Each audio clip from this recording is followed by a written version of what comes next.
Buenos días a todos, bienvenidos de nuevo aquí al auditorio. Bueno, pues la plática de hoy, o lo que les quiero platicar el día de hoy, es acerca del pez cebra como modelo de estudio para la investigación. El pez cebra es, de hecho, un organismo modelo para estudios in vivo que nos permite investigar los mecanismos moleculares de diversas enfermedades humanas. Es un modelo animal sencillo y realmente costo efectivo. ¿Por qué lo comento?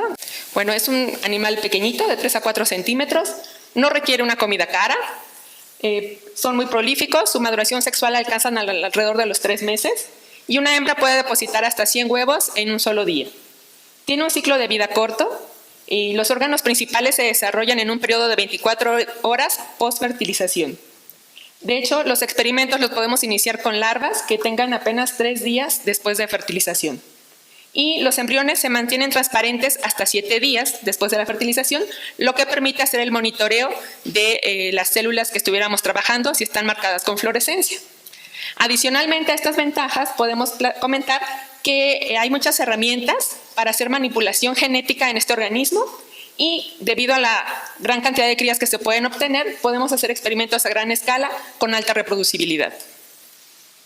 En este esquema les presento el ciclo de vida del pez cebra y aquí nada más quiero comentar que podemos pasar desde el cigoto de una sola célula hasta un embrión completamente desarrollado con todos sus órganos en 24 horas, en un tiempo de 24 horas. Y bueno, normalmente eclosionan en un periodo entre 1 y 2 días y como les comentaba alcanzan la madurez sexual a los 3 meses y alcanzan a vivir hasta unos 5 años.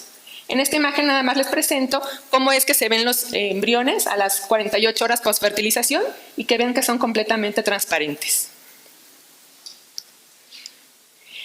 ¿Por qué usar un pez cebra en un estudio o en estudios de humanos, ¿no? Para estudiar enfermedades humanas? ¿Qué similitudes tenemos entre el pez y el humano? Bueno, los peces cebra también tienen sistemas hematopoyéticos, inmune, vascular, músculo esquelético y nervioso central. Su sistema inmune innato está constituido por macrófagos, neutrófilos, células NK y es funcional a partir de las 48 horas postfertilización. Tiene órganos y tejidos que presentan algunas características fenotípicas que se asemejan a las de los seres humanos. Por ejemplo, el hígado, el páncreas, el intestino, el cerebro, que son los órganos que podríamos decir que se conservan.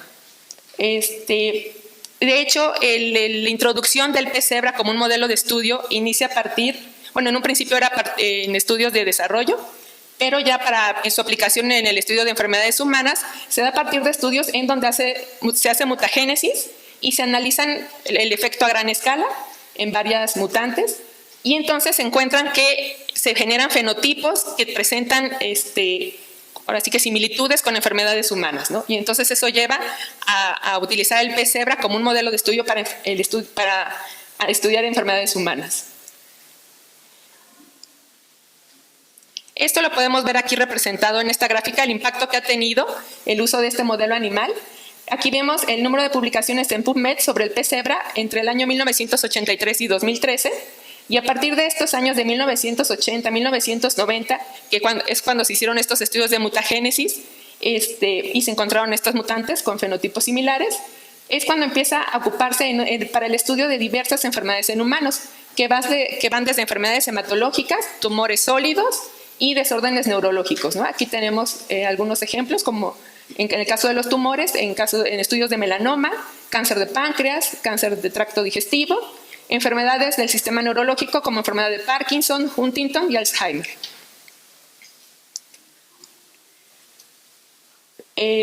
Otro de los motivos que nos ha llevado a usar el pez cebra como modelo de estudio es que en realidad comparte muchas similitudes genéticas con el humano.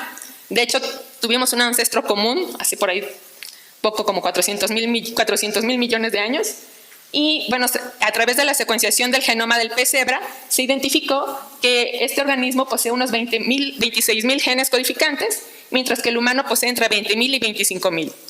71.4% de estos genes están conservados entre los dos organismos, y esto es muy semejante a lo que sucede, por ejemplo, en el ratón, con el cual compartimos un 80% de similitud entre los genes codificantes.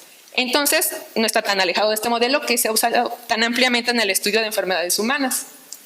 De hecho, el 82% de los genes relacionados con enfermedades humanas están conservados también en el pez cebra. ¿no? Y ya más recientemente también se han identificado marcadores epigenéticos que también están conservados en el pez cebra. En el caso ya específicamente de estudio del cáncer, el pez cebra ofrece muchas ventajas. Además de lo que comentábamos de las similitudes genéticas con el humano, también el hecho de que el desarrollo ocurra fuera del útero y también la fertilización sea fuera del útero, permite una visualización y manipulación de los embriones en las diferentes etapas del desarrollo. El hecho de que los embriones sean transparentes permite la visualización subcelular in vivo, el monitoreo del tumor y de su microambiente. De hecho, la maduración del sistema inmune adaptativo se da hasta por alrededor del día 28 postfertilización. Eso permite hacer ensayos de trasplantar células tumorales humanas en el organismo sin que haya un riesgo de rechazo. También podemos, como les comentaba, hacer manipulación genética. Podemos hacer ensayos de knockdown, knockout, sobreexpresión, transgénesis, para estudiar el efecto de los genes de estos fenómenos en el desarrollo de las enfermedades. Podemos analizar fenómenos de proliferación, invasión y metástasis de las células que hayan sido inyectadas en los embriones. Y podemos, de manera más importante, ver la participación del microambiente, las interacciones que se dan entre las células de los tumores y las células del huésped. Esto es muy importante, estas son las ventajas que brindan los modelos in vivo, lo que no podemos ver cuando hacemos trabajos in vitro. Ahorita les voy a platicar acerca de las herramientas que se pueden ocupar para hacer la manipulación genética en el pez cebra. Y una de las primeras herramientas que se utilizaron y se siguen utilizando actualmente son los morfolinos, que son unas secuencias pequeñas de alrededor de 25 pares de bases que se pueden mandar sintetizar. La diferencia es que el anillo ribosa que está presente en los nucleótidos que normalmente hacemos está sustituido por un anillo morfolino. Y este tipo de anillo hace que esta cadena sea muy estable y que no sea un blanco tan fácil de las nucleasas, por lo cual es muy estable.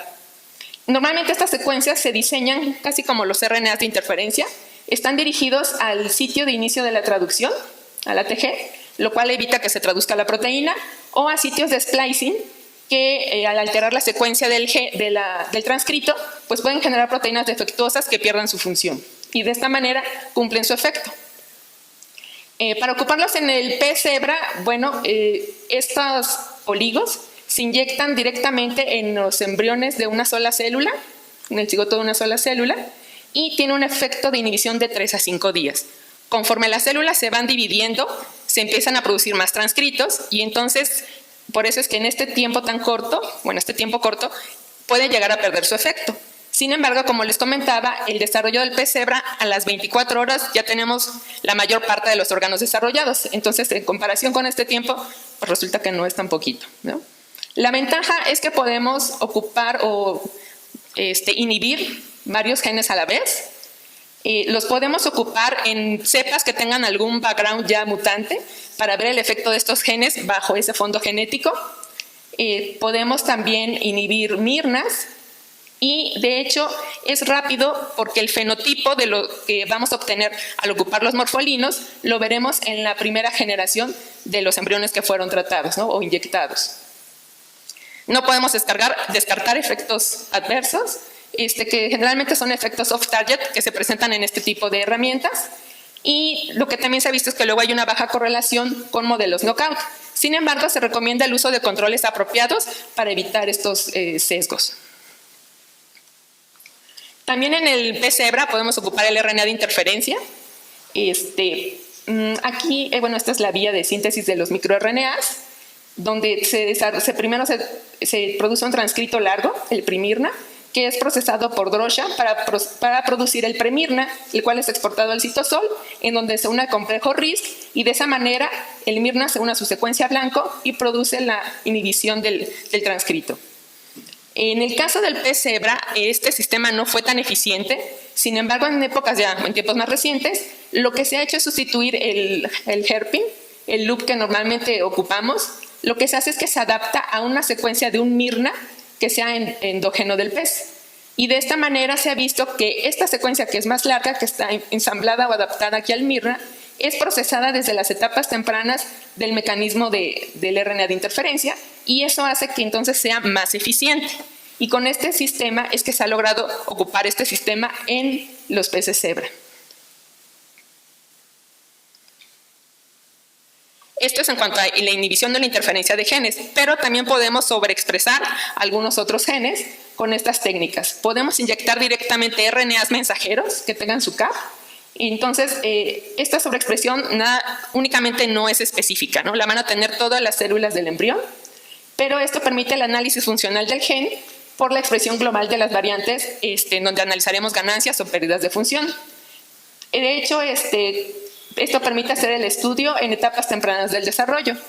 También podemos, en lugar de inyectar el RNA mensajero, podemos inyectar plásmidos completos y aquí se ha visto que el promotor del citomegalovirus funciona muy bien.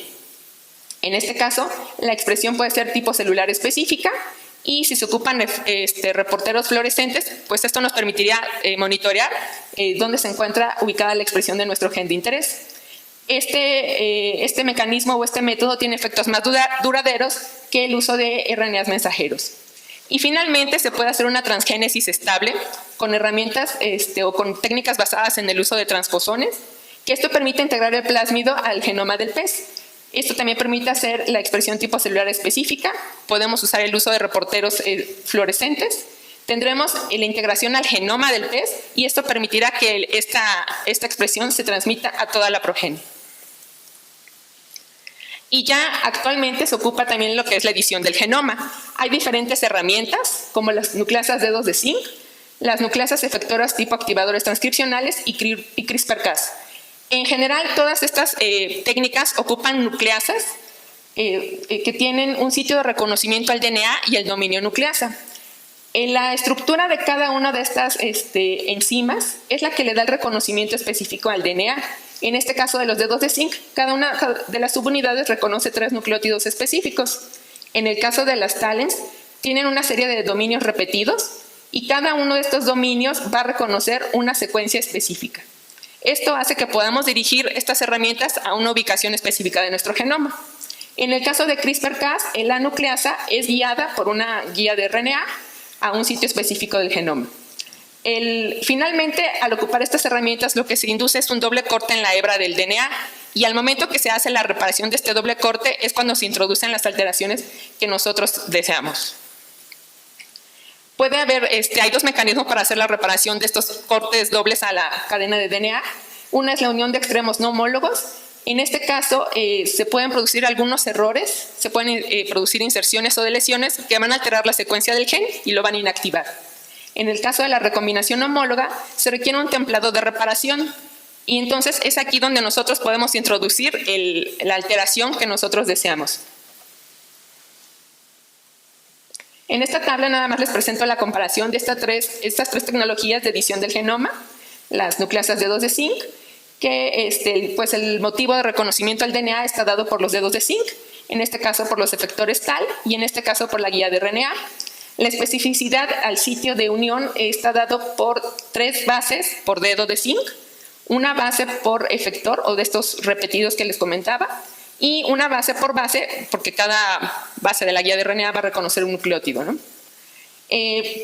¿Cómo puede reconocer a sus blancos? Estos pues tienen como un espectro más amplio de reconocimiento de sitios en el genoma, mientras que el CRISPR es limitado por los motivos que se le están dando como guías. Las eficiencias reportadas son mayores en estas 2 últimas herramientas, en los TALENs y en el CRISPR.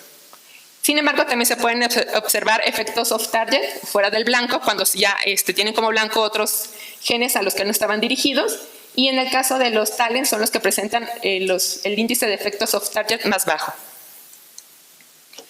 Ya que tenemos estas herramientas, bueno, ¿qué vamos a hacer con ellas? ¿Cómo podemos modificar el genoma de nuestros peces cebra?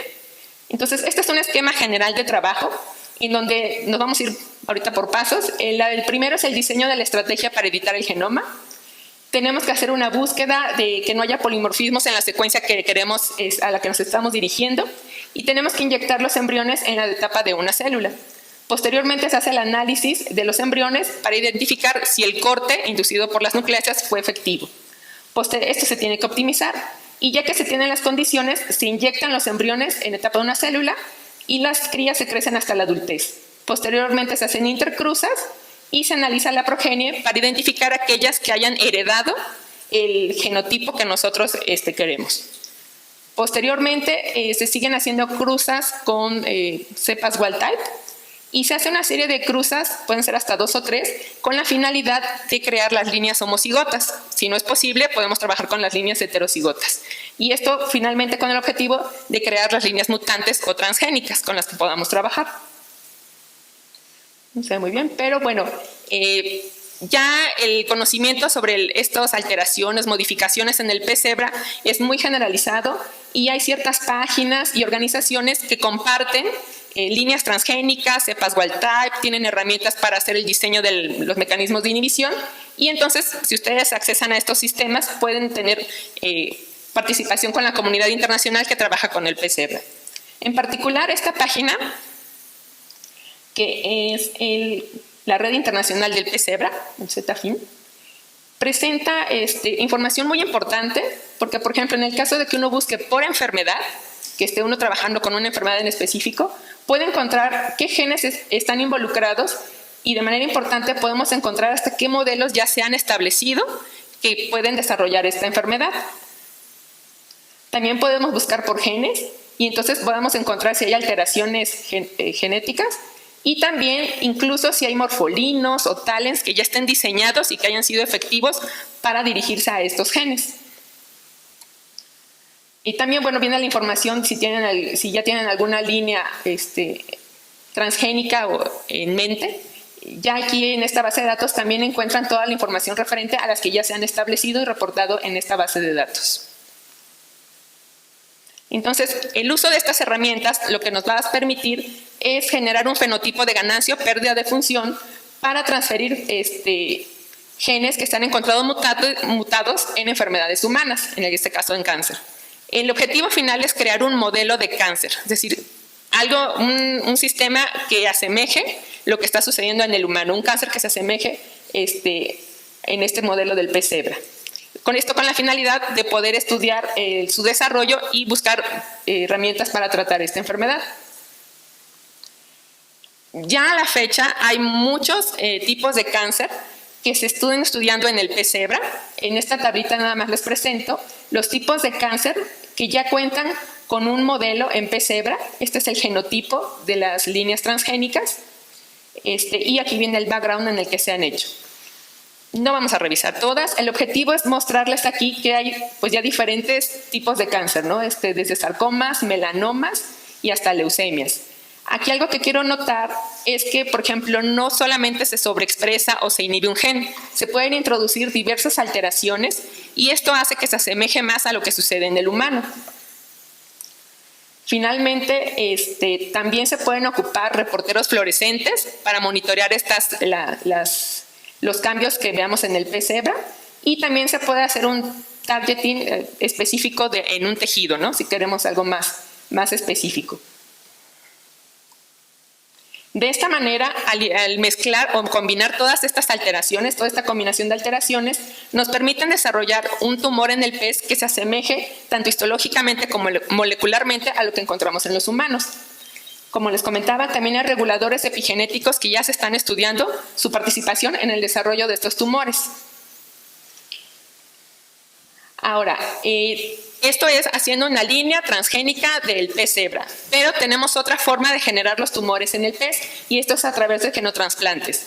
¿Qué podemos inyectar? Podemos inyectar líneas celulares de cáncer, que incluso pueden ser modificadas estas líneas que sobreexpresen o inhiban o tengan mutado algún gen, o incluso directamente muestras de pacientes. Esto se puede realizar en embriones que tengan 48 horas post-fertilización o incluso en el pez cebra adulto, inmunodeficiente. Hay varios sitios de inyección en el embrión, pero ahorita los vamos a ver.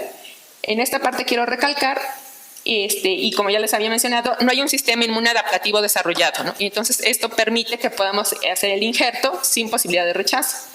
El hecho de que sea el embrión transparente nos permite visualizar las células trasplantadas y podemos ver la comunicación de células del cáncer con las células del huésped. Estamos hablando que estos fenómenos se dan en un periodo de 5 a 7 días. Y una de las pequeñas desventajas es que en este sistema tenemos que crecer o mantener a los embriones a temperaturas de 34 a 35 grados, lo cual pues no hace que se asemeje a las condiciones en las que crecen las células en el cuerpo humano. Debido al tamaño del pez, es complicado hacer ensayos de farmacocinética si se están probando drogas. Si entonces quisiéramos inyectar en un pez adulto, aquí ya tendríamos el sistema inmune adaptativo, y en principio pues ya no son transparentes. Sin embargo, se han desarrollado una cepa llamada Casper que es totalmente transparente. Entonces aquí podríamos ya visualizar las células que inyectamos. Recientemente se ha desarrollado ya una cepa que tiene inhibida el sistema inmune adaptativo, entonces no cuenta ni con células T, ni con B, ni con NK.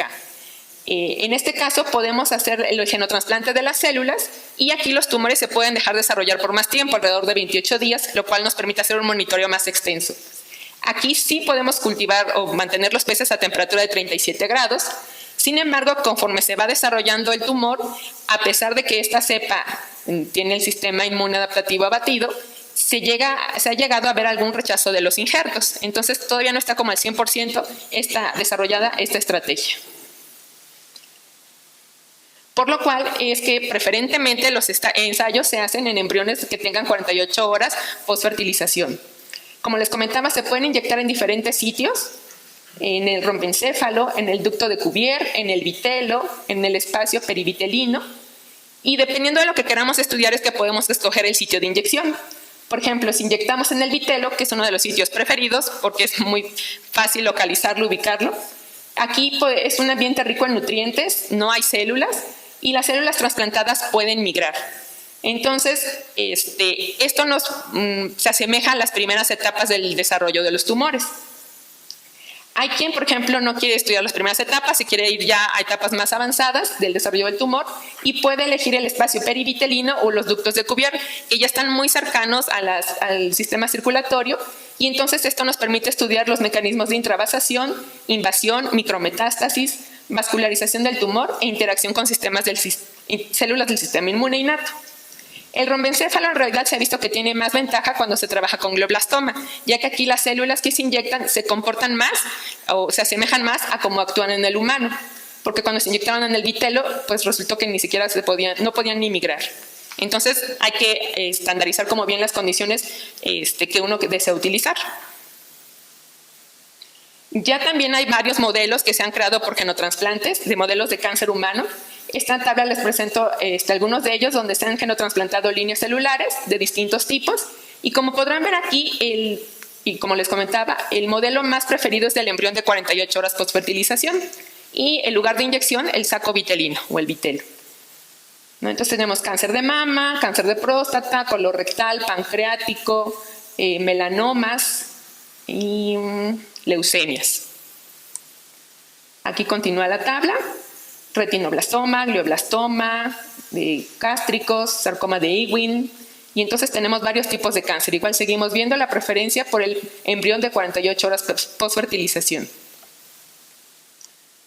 Entonces, ya que tenemos nuestro modelo establecido, ya sea por alteración, modificación, una línea estable del pez modificado o por genotransplantes, ¿qué podemos estudiar de los fenómenos que se presentan en el cáncer en este modelo? Bueno, uno de ellos es que podemos monitorear o identificar sustancias que sean carcinógenas, y eso nos permitirá pues identificarlas y tomar medidas de prevención. Normalmente estos carcinógenos producen daños al DNA, defectos en la reparación del daño al DNA y estrés oxidativo y especies reactivas de oxígeno. Aquí nada más les quiero presentar como ejemplo de cómo sería basándonos en este mecanismo. Lo que se hizo fue crear un pez transgénico en donde se expresó una proteína fluorescente bajo el control de 3 sitios o 3 elementos de respuesta antioxidante. Y aparte, bueno, como les comentaba, tiene una molécula fluorescente, y entonces cuando los peces se sometían a un tratamiento, se exponían a los carcinógenos o sustancias que se sospecharan que eran carcinógenos, se inducía la expresión de la proteína fluorescente, en este caso M-Cherry, en órganos, en tejidos específicos. Aquí les presento nada más que, dependiendo de la concentración de dietilmaleato, que fue el reactivo que ocuparon aquí, se fue induciendo la expresión de la proteína fluorescente. No solamente podemos probar carcinógenos, también podremos probar contaminantes ambientales y también virus, como el virus del papiloma o los de, se me fue el nombre, de hepatitis C o B. ¿Qué más podemos estudiar? También podemos estudiar, y se ha ocupado mucho, para analizar células troncales del cáncer, que como sabemos es una subpoblación de células muy importante que se relaciona con la oncogénesis, la progresión, las metástasis y la quimioresistencia. Se han hecho genotransplantes en ratones, que es el modelo más usado, pero como les comentaba, el pez cebra pues, es un modelo más económico y más rápido que lo que sería el ratón. Aquí solamente hay unos ejemplos en donde se genotransplantan células troncales. En este caso es una línea celular de glioblastoma, la U87, que está transfectada con un plásmido que tiene una molécula fluorescente. Las células troncales se enriquecieron por el método de crecimiento en esferas y estas células se disgregaron y se inyectaron en el pez cebra. Conforme se vio que se incrementaba el número de células inyectadas, se vio que aumentaba la tasa de invasividad. ¿Y esto cómo se logró? Monitoreando las células a través de la fluorescencia y viendo cómo se movían a lo largo del tronco y hacia la cola del pez cebra. Y lograron incluso identificar tasas bajas, medias o altas de invasión. En esta imagen nada más les presento cómo se da el comportamiento de estas células en el pez cebra, ¿no? Tenemos etapas en la cascada metastásica, donde las células se van moviendo y aproximando a los vasos sanguíneos, logran invadir, migrar y luego transmigrar. Entonces, esto es algo que sería difícil de monitorear en un ratón. Necesitaríamos un equipo más especializado para lograrlo, ¿no? Y aquí, gracias a que el embrión es transparente,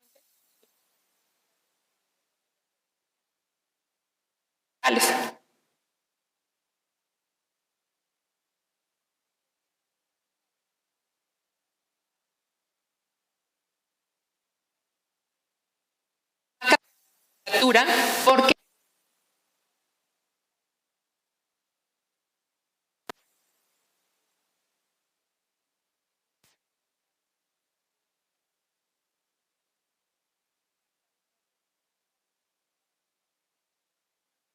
cómo está interactuando la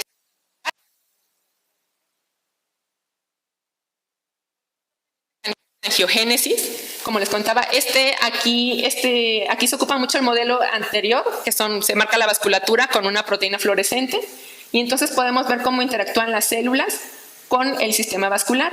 Podemos ver incluso etapas de neovascularización. Por ejemplo, aquí en rojo están las células tumorales y en verde la vasculatura, y podemos ver ya cómo se generan nuevos vasos sanguíneos alrededor.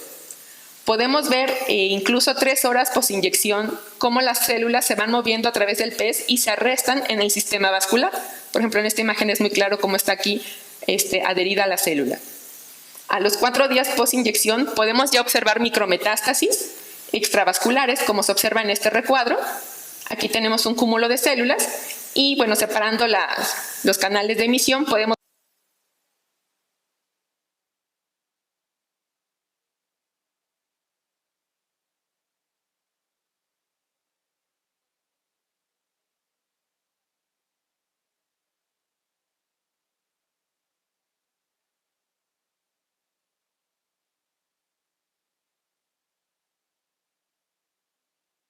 atención, y últimamente se pueden analizar células tumorales circulantes. En este caso, llamamos células tumorales aquellas que ya se encuentran en el torrente sanguíneo, ¿no? Y estas son muy importantes porque finalmente son las que tienen una mayor capacidad para desarrollar la formación de metástasis. ¿Qué podemos hacer aquí? Normalmente estos genotransplantes, o para estudiar la angiogénesis más bien, y estas células tumorales circulantes, se ocupaban modelos de ratón o incluso el modelo de la membrana coriolantoidea del embrión de pollo. Pero en estos casos, sabemos que la visualización en el ratón pues, es complicada, y en el caso de la membrana del coriolantoidea del embrión de pollo, la vasculatura era como irregular, entonces era difícil hacer el seguimiento.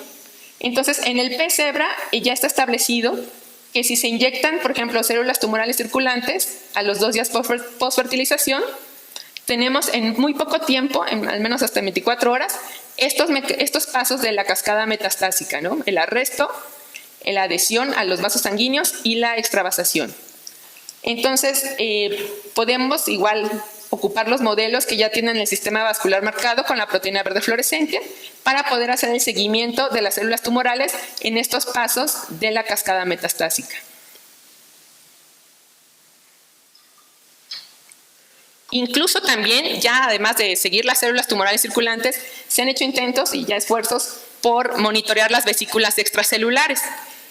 Aquí lo que se hace es marcar, transformar al pez cebra para que exprese un fluoróforo que esté acoplado a la membrana. Y al momento de que se generan las vesículas, esta molécula se transfiere de la membrana celular a estas vesículas y entonces se pueden monitorear a través de su fluoróforo. Aquí podemos ver en este recuadro unas de estas vesículas. Aquí en azul se muestra el sistema vascular, está marcado y se ha logrado ya identificar en circulación estas vesículas extracelulares, ¿no? Comprendiendo el rango de vesículas que se han identificado hasta el momento. Y también algo muy importante es que podemos estudiar el microambiente tumoral. Como sabemos, el microambiente llega a condicionar la progresión y el desarrollo del cáncer. Se ha visto que los fibroblastos asociados al cáncer incrementan la invasividad de las células tumorales. En este ejemplo, aquí lo que hacen es que coinyectan las células tumorales marcadas con un fluoróforo y los fibroblastos marcados con otro color. Entonces se ve la colocalización tanto de las células tumorales como de los fibroblastos en las diferentes ubicaciones del pez y se encontró que aquellas células tumorales que se mantenían unidas a los fibroblastos podían alcanzar sitios más distantes en el pez, ¿no? Y entonces esto nos habla de metástasis a distancia. Encontraron, por ejemplo, que el 80% de las células que formaron las metástasis distales se encontraban asociadas a estos fibroblastos. Este es otro ejemplo, creo que aquí se ve más claro. Igual están ocupando aquí este modelo donde se marca el sistema vascular. Se ocuparon células de cáncer de ovario marcadas en rojo y en este caso ocuparon macrófagos asociados a tumor, aislados por la expresión de CD163 y estos fueron marcados en verde. Entonces aquí podemos observar la colocalización de las células tumorales con los macrófagos y ver cómo después de 4 días de postinyección se empiezan a observar las micrometástasis, ¿no? Cómo se mueven a lo largo del pez.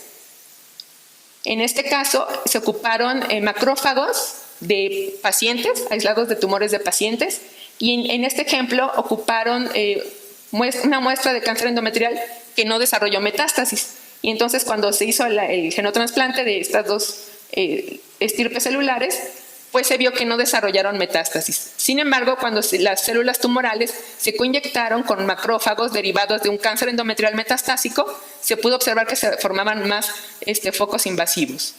Lo mismo sucedió cuando se ocuparon macrófagos derivados de un paciente con cáncer de colon metastásico. En la coinyección provocó que estas células se pudieran mover a sitios más distantes. Y en este caso solo les hablé de macrófagos y fibroblastos, ¿no? Pero en el pez cebra también hay otros tipos celulares del sistema inmune que también se puede estudiar su función.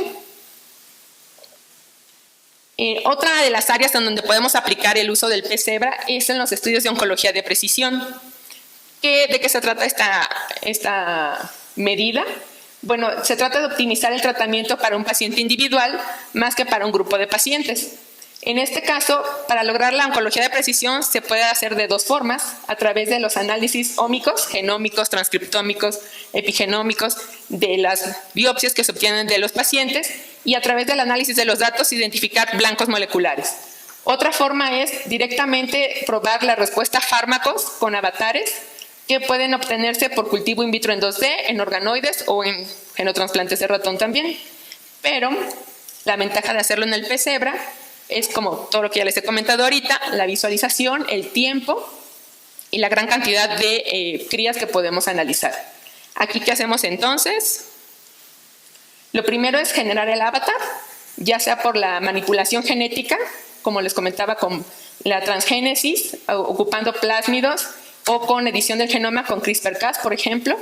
Y ya que tenemos la línea establecida, podemos someter los peces a tratamientos con fármacos. O todos estos modelos que ya vimos ahorita, ¿no? Cómo se produce la línea del pez. Y de manera importante podemos hacer genotransplantes de muestra del paciente en el pez cebra, ya sea en el embrión o en el pez adulto, y someter estos pececitos al tratamiento con fármacos. La ventaja es que, bueno, tendríamos una respuesta más rápida a que si lo hiciéramos en un modelo murino. Bueno, como les comentaba aquí, si lo hacemos en el pez adulto, podemos ocupar alguna cepa que sea transparente para hacer un mejor monitoreo. Esta sería, bueno, cómo sería la administración de los fármacos. Si son los embriones de 48 horas post-transfección, se pueden someter al tratamiento por sumersión. Bueno, el embrión es tan chiquito que se pueden ocupar placas de 96 pozos para hacer el ensayo, ¿no? Y esto nos permite así como un amplio rango de análisis y se pueden analizar dosis y hacer ensayos de farmacocinética. Si es en el pez adulto, se puede suministrar incluso de manera oral el fármaco y eso permite una mejor, un estudio de farmacocinética más aproximado, ¿no? O también, ¿qué quise decir? Creo que algo que aquí es importante mencionar, aunque suena que es fácil, sencillo, rápido, es una realidad que se requieren pues, condiciones especiales para mantener los peces, se requieren de microinyectores automáticos, sería como lo más fácil, y pues un buen equipo para hacer la visualización de los fenómenos que queremos estudiar. Entonces sí, también requiere de su equipo, ¿no? En esta gráfica nada más, esta imagen es para comparar cómo sería este tipo de ensayos en el pez cebra y cómo sería en el ratón.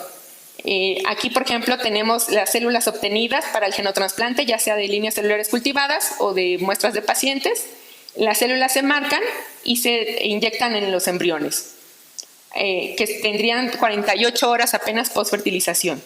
Después de la inyección se someten a los tratamientos y aproximadamente en 4 días tendríamos ya un efecto en el embrión.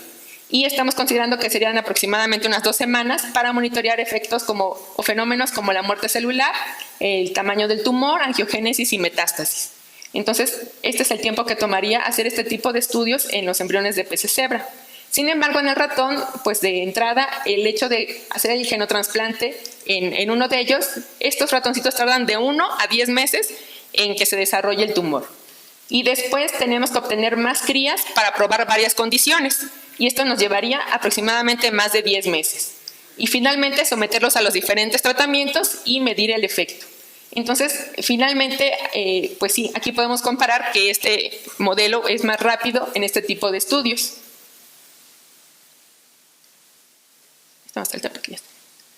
¿Qué hemos hecho en el laboratorio donde estoy, en el Laboratorio de Genómica Funcional del Cáncer, con el modelo de pez cebra? Bueno, los modelos que hemos trabajado han sido por genotrasplante, no hemos hecho la creación de líneas estables de peces, pero hemos analizado, visto el efecto de la coinyección de células troncales derivadas de tejido adiposo con células, en este caso de cáncer cervicouterino. Se hizo el genotrasplante en embriones de 48 horas post-fertilización y se monitoreó la formación de tumores, ¿no? A través de el estudio de diferentes diluciones de las células, diferentes células, pudimos determinar que estas células troncales derivadas de tejido adiposo favorecían la formación de tumores e incrementaban la cantidad de células troncales de cáncer. Se probaron líneas celulares como SIJA y Casqui y en ambas líneas se vio el mismo efecto. Aquellas células que eran coinyectadas con las células troncales derivadas de tejido adiposo formaban más fácilmente los tumores en comparación con las líneas celulares tumorales solitas. Posteriormente se analizaron fenómenos de migración e invasión. Aquí las células tumorales se marcaron fluorescentemente y se vio que conforme se aumentaba el número de células troncales derivadas de adipocitos, aquí ponemos 50, 100, 150, se incrementaban los fenómenos de migración e invasión en el pez. Y esto se pudo visualizar a través del marcaje que se hizo en las células tumorales. En este caso, se trabajó con la cepa que tiene marcada la vasculatura en verde e incluso se pudo observar que las células, que se formaban nuevos vasos sanguíneos alrededor de los tumores que se formaban, ¿no? Entonces se vieron incluso fenómenos de neovascularización en este modelo de células tumorales coinyectadas con células troncales derivadas de tejido adiposo. Otro de los trabajos que hicimos fue, en este caso trabajamos con la proteína SAM68 y con una proteína antiapoptótica que es la survivina, y a través de ensayos in vitro determinamos que esta proteína interactuaba o regulaba el splicing de las isoformas de este gen.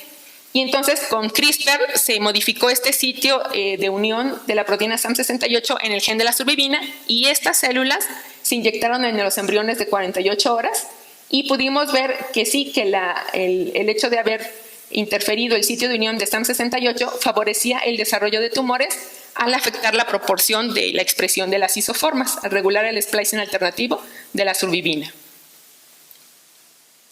Otro de los trabajos fue hecho en células de cáncer de mama triple negativo.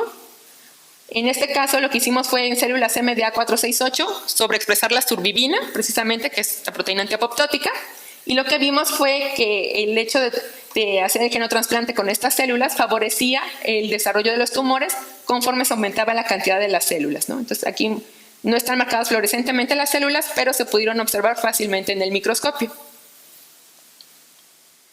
Y otro de los trabajos se hizo con células de cáncer de ovario, en donde estas células se interfirió la vía de NF-κB con una proteína dominante negativa, lo cual interfería esta vía, y por lo tanto aquellas células que expresaban a la forma dominante, cuando fueron genotransplantadas en el pez, formaron menos tumores respecto a las células que tenían funcionando normalmente la vía de NF-κB.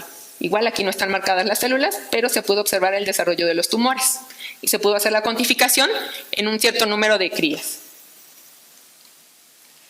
También hemos visto analizado la participación de RNAs largos no codificantes, los cuales, por ejemplo, en este ejemplo del link 0052, que fue identificado a través de análisis transcriptómico de células que fueron crecidas en esferoide, y se vio cómo se fue disminuyendo la expresión de este largo no codificante conforme crecía el esferoide, lo cual hablaba de que estaba siendo regulado negativamente cuando se estaba formando el esferoide, ¿no?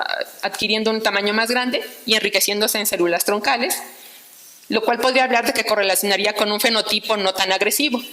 Esto se demostró haciendo curvas de supervivencia de Kaplan-Meier, y se vio una tendencia a que la baja expresión de este largo se asociaba con un mejor pronóstico. ¿Qué se hizo entonces? Se crearon líneas celulares estables que tenían inhibida la expresión de este largo no codificante, y se vio que cuando se inhibía la expresión de este gen, pues aumentaba la proliferación, la migración, digo. Y en este caso se analizó el proceso de invasión, que también aumentó cuando este largo fue inhibido. Cuando se pasa al modelo del pez cebra, o sea, ya in vivo, se pudo corroborar este mismo fenómeno. En estas células que tienen inhibido al largo no codificante, se pudo observar una mayor, no se distingue muy bien creo la señal aquí de fluorescencia, pero se pudo observar que las células alcanzaban sitios más distantes, ¿no? Aquí en esta grafiquita podemos observar el número de células que se movían a lo largo del pez, y estos datos correlacionaron con lo que se vio in vitro. Y eso es lo que quería platicarles el día de hoy. Y nada más quiero agradecer a los laboratorios de genómica funcional del cáncer y de epigenética, a los doctores Jorge Meléndez y la doctora Vilma Maldonado, y a todo el equipo de trabajo, porque pues juntos hemos estado aprendiendo y trabajando con este modelo, y pues seguimos en ese camino. Y pues a ustedes por su atención. No sé si tengan alguna pregunta. ¿Sí?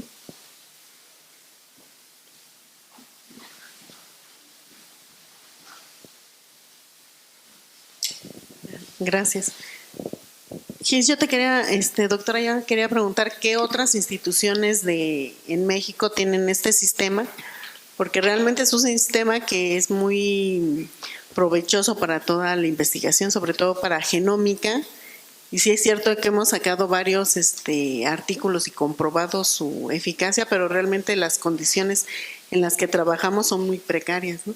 Sí. Y es muy fácil, tenemos el espacio físico del bioterio, ya una vez se nos dijo que se nos iba a comprar el rack, y por un poquito nunca hemos arrancado este sistema que realmente hasta se podría vender como un servicio a la comunidad científica y podría ser un enlace para otras instituciones de investigación, ¿no? Entonces, ¿qué otras instituciones lo tienen y si tienen este servicio para investigación como servicio?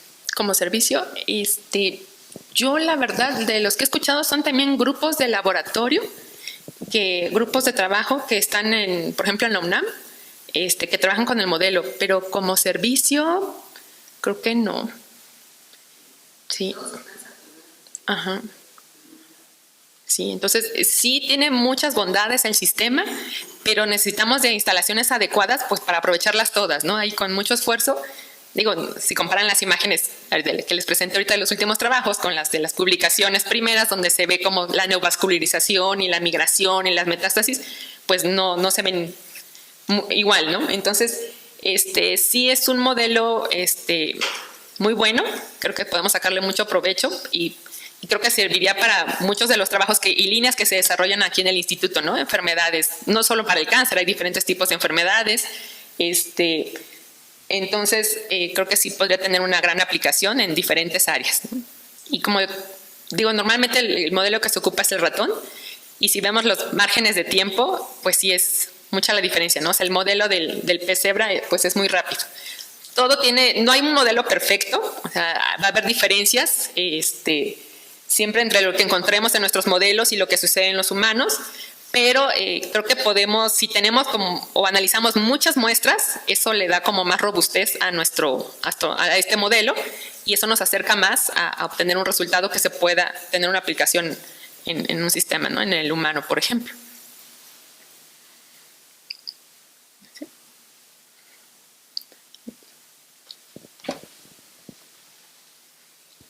Doctora Gisela, buenos días. Buenos días. Pues está muy interesante este modelo. Yo quisiera preguntarle, porque al final nos mostraron pues los trabajos que se han hecho en el laboratorio y son trabajos de funcionalidad, ¿no? De los genes. ¿Qué tan lejanos estaríamos de crear estos modelos que se ven al principio o en las tablas usted marca, que ya se han creado y justamente de lo que usted está hablando? Y la otra pregunta sería, ¿qué desventajas podría presentar este modelo, digamos, con los resultados que se presentan en ratones o en otro tipo de modelos? ¿Qué desventajas? Porque en realidad se ve muy padre que en unos cuantos días nosotros pudiéramos tener resultados sobre algún conocimiento específico de cáncer, ¿no? ¿Qué desventajas podríamos tener ahí? Ok, entre las desventajas, bueno, como les comentaba, el modelo preferido es el embrión de 48 horas postfertilización, donde no hay un sistema inmune adaptativo desarrollado. Entonces, creo que eso es como algo que no se asemeja en el humano, ¿no? Entonces, ahí podríamos tener alguna limitación, no tendríamos esas condiciones similares. Pero en realidad estos tumores que se desarrollan o estos modelos que se hacen del pez cebra sí comparten características histológicas y morfológicas con los tumores en humanos. Entonces creo que sí es un modelo bastante aproximado. A lo mejor esto del sistema inmune, yo creo que ahí nos puede meter un poco de ruido de fondo. Y también, por ejemplo, que hay órganos en los humanos que no los hay en el pez, hablando de mama, de próstata. Pues estos no están presentes en el pez, ¿no? Entonces el estudio de estos tipos de tumores pudiera tener alguna diferencia. La primera era sobre qué tan lejos estamos de crear estas líneas estables, ya con alteraciones en su genoma y que pues desarrollen un tipo de enfermedad. Pues de hecho estamos intentando una en el laboratorio y sí no es fácil. Sí es complicado hacer todas las construcciones, por lo que hemos estado haciendo, para poder hacer como todo el genotipo del pez, ¿no? Y finalmente se tienen que inyectar en embriones de una sola célula. Entonces, pues sí, de repente con las condiciones que luego trabajamos con el acuario, es difícil tener estos embriones, ¿no? Entonces, pues sí, no es tan sencillo, ¿no? O sea, sí, y yo creo que lo que se requieren son las instalaciones adecuadas. Sí, agregando un poquito a eso, ¿no? Pues, la desventaja obvia es la creación, ¿no?, de los modelos transgénicos específicos, ¿no? O sea, obviamente pues no vamos a crear un cáncer de mama o un cáncer de próstata o pulmón, ¿no? Eso es obvio, ¿no? Esa es la desventaja principal. Pero con respecto a los xenotrasplantes, etcétera, solo hay un artículo publicado en donde compararon justamente el uso de los ratones con respecto a los peces cebra y no hubo ninguna diferencia, ¿no? Entonces, si no se trata de ratones transgénicos de situaciones específicas, de tumores específicos, no hay mucha diferencia, ¿no? Los xenotrasplantes se comportan más o menos de la misma manera que los ratones. La desventaja esta del sistema inmune, pues es la misma desventaja que tienen los ratones, ¿no? Son ratones, están inmunocomprometidos. sí, desnudos o son ratones inmunosuprimidos. No hay mucha diferencia, ¿no? Hay maneras de darle la vuelta a esto. Pues sí, se les puede dar inmunosupresores a los peces durante más tiempo y puedes tener los mismos peces más tiempo y te pueden funcionar, ¿no? Ahí más o menos se va lo mismo, ¿no? La desventaja es esa, ¿no? Y sí, sí estamos creando un modelo de cáncer de páncreas en el pez cebra. Y como mencionaba la doctora Ceballos, sí, lo complicado un poco son las condiciones, ¿no? O sea, tener reproducibilidad a la hora de las microinyecciones es lo que normalmente causa el problema, pero tenemos mucha fe en nuestra estudiante estrella que está haciendo eso y que pienso que lo va a sacar este semestre. Sí, gracias. Ahí, por ejemplo, tenemos el microinyector, ¿no?, para hacer el genotrasplante, pero pues no es automático y entonces sí de repente no es constante, ¿no?, la condición de la inyección. Entonces por eso decimos, ¿no?, de equipos más, aunque se le invierta el equipo más sofisticado, pero pues eso nos va a permitir desarrollar con más rapidez estos modelos.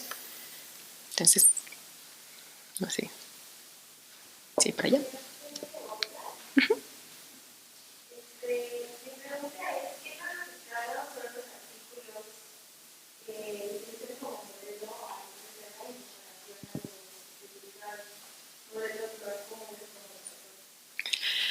Pues en realidad no me he puesto a verlo, o sea, qué tan aceptados están, pero definitivamente el hecho de que tú valides tus hallazgos en un modelo in vivo, es decir, en un organismo completo, ya te da un plus, valida tus resultados y les da como mayor creencia, ¿no? Ya están más soportados, ¿no?, por los hallazgos que obtienes. Como comentaba el doctor, las diferencias entre el ratón, los tumores que se forman en ratón y en pez cebra no son tan diferentes. Entonces, yo creo que son igualmente aceptados, siempre y cuando sea un modelo in vivo, ¿no? Que no es lo mismo trabajar, nunca será lo mismo trabajar con unas células en cultivo, así nuestras cajitas, y ahí le pongo y le quito, a que esas células estén ya dentro de un organismo completo, en donde las células que estamos estudiando estén en contacto con otras células ya del huésped, y entonces, como sabemos, todo ese ambiente, ese microambiente, le va a dar una forma y va a influir en el desarrollo y en la progresión en este caso, del tumor. Entonces, definitivamente, el que tú sometas tus hallazgos a un modelo in vivo es muy valioso, ¿no? En realidad está igual publicaciones de Science and Nature utilizando peces cebra para acá. No hay diferencia, obviamente.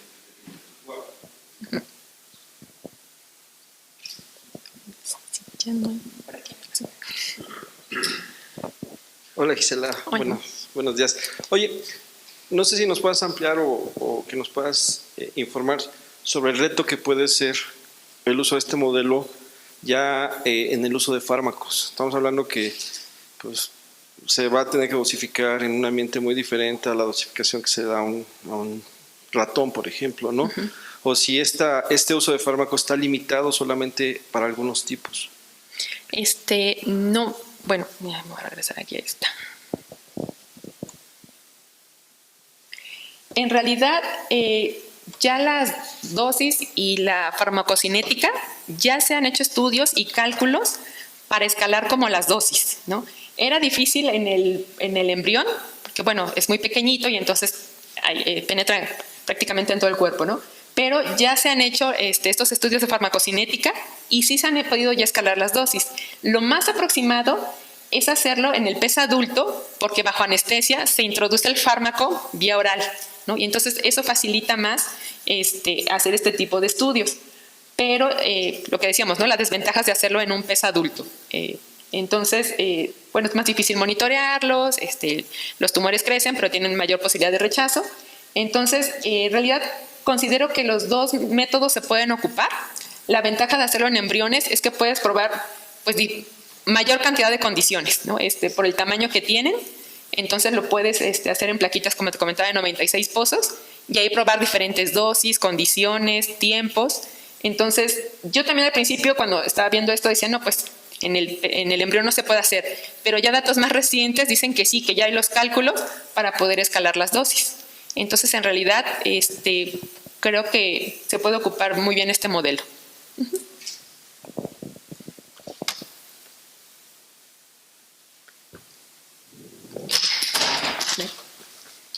Pues si no hay más preguntas, les agradezco a todos.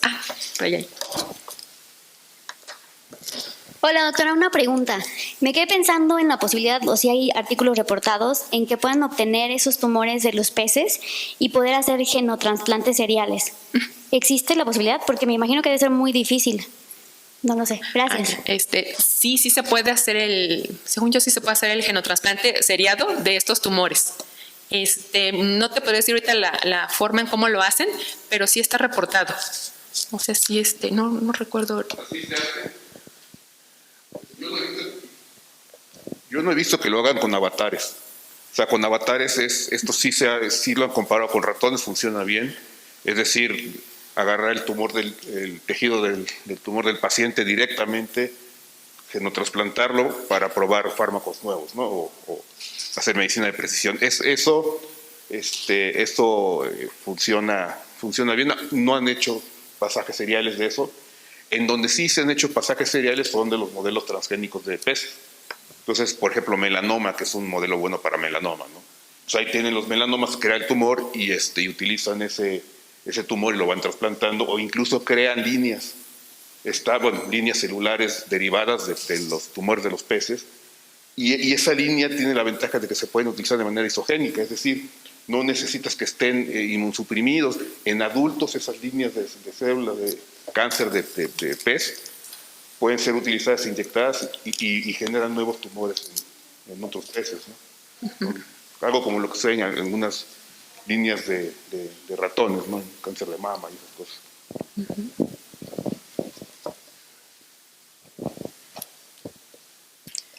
Bueno, creo que ya no hay más preguntas. Bueno, muchas gracias a todos.